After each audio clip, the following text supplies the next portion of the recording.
financial management discipline that helps maximize business by helping engineering, finance, technology, and business teams collaborate on data-driven spending decisions. Back in August, the students matched with FinOps were given the how might we question: how might we reduce the environmental impact of public cloud workloads? The solution you'll hear about momentarily is the Cloud Carbon Cost Optimizer, a web-based application for cloud users to design and improve architectures for cloud workloads while displaying cloud and region-specific costs and carbon metrics. It's a platform that not only will help reduce cloud costs and optimize cloud workloads for consumers, but also enhance sustainability of cloud infrastructure. Let's hear a round of applause for Team Cloud Cost Carbon Optimizer.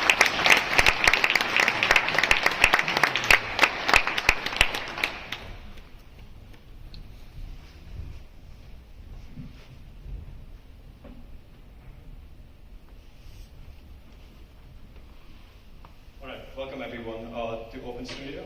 So we'll be presenting the Cloud Carbon Cost Optimizer. So for starters, this is our team. We have Tiffany, Philip, Gustav, Simmer, and myself, Abhishek. And we've been working with FinOps Foundation at the Product Studio for around the past 4 months on how might we reduce the environmental impact of public cloud workloads. For starters, it's pretty trivial to understand what the cloud is. The cloud is essentially a bunch of IT resources that are pooled in together by cloud service providers for developers, organizations, and individuals to use. And it's pretty analogous to how one would build a house. You would have a brick provider that would provide the raw materials and the building material, in this case bricks, to architects and civil engineers, which would design blueprints to create a beautiful house that you can stay in.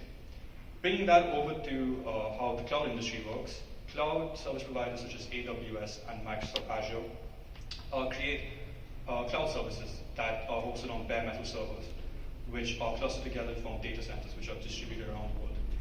And cloud architects and cloud developers can use these services to build powerful applications such as Netflix and Slack, which millions use every day. With regards to how much these companies spend, Netflix spends around $1 billion per year on AWS.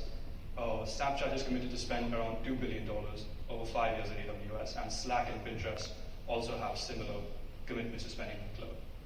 But all of this comes at a cost, which is carbon emissions. Of the total carbon emission that's emitted globally, 4% is contributed by the cloud industry, which is pretty significant. And that amounts to around 150 billion tons of carbon. With respect to the airline industry, that only contributes around 2.5%. The cloud industry is expected to grow to around $2 trillion by 2025. So this is a pretty significant problem to tackle. So clearly data is the oil of the 21st century, the cloud is the engine, and the car is polluting our environment. So to account for this problem, we've come up with the Cloud Carbon Cost Optimizer.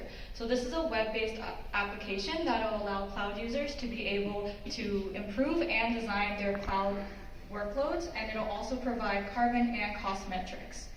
So if you can see here, this is our application. If you look to the left, it says AWS Services, and so these are the building blocks from that house analogy that you would be able to use to create your architecture.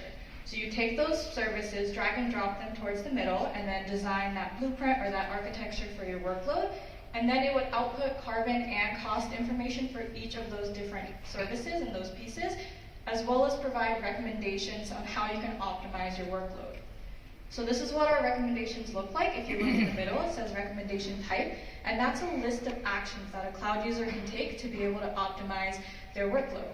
And so the reason you'd want to optimize your workload is because if you take the analogy of the car, you probably wouldn't take something like a NASCAR race car to go to the grocery store. You would drive something like a Toyota Corolla because it's more economical and it gets better mileage.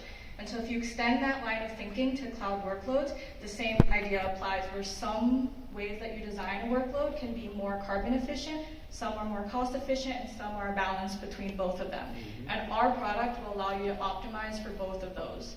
And we estimate that if you follow the recommendations that we provide, it can also provide a cost savings of up to 30%. This product provides value because it can reduce the carbon footprint of a cloud architecture while also reducing the price it costs to run it.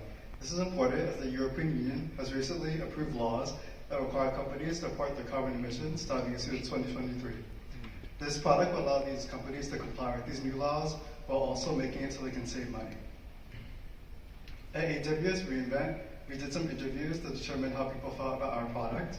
We found that over 60% of people had a positive reaction to this product. We also realized that people generally preferred suggestions that would reduce the carbon footprint of their cloud workloads while also not increasing the cost they pay to run them. To best tackle our how might we reduce the environmental impact of public cloud workloads, we believe that the Cloud Carbon Cost Optimizer is the best approach to this. We spent the semester exploring this problem space, as well as de-risking many things about it. Some things we have yet to de-risk is determining how we will partner with existing cloud providers to get better access to data, as well as determining the proper level of transparency in our calculations to determine if people will trust the data that we give them.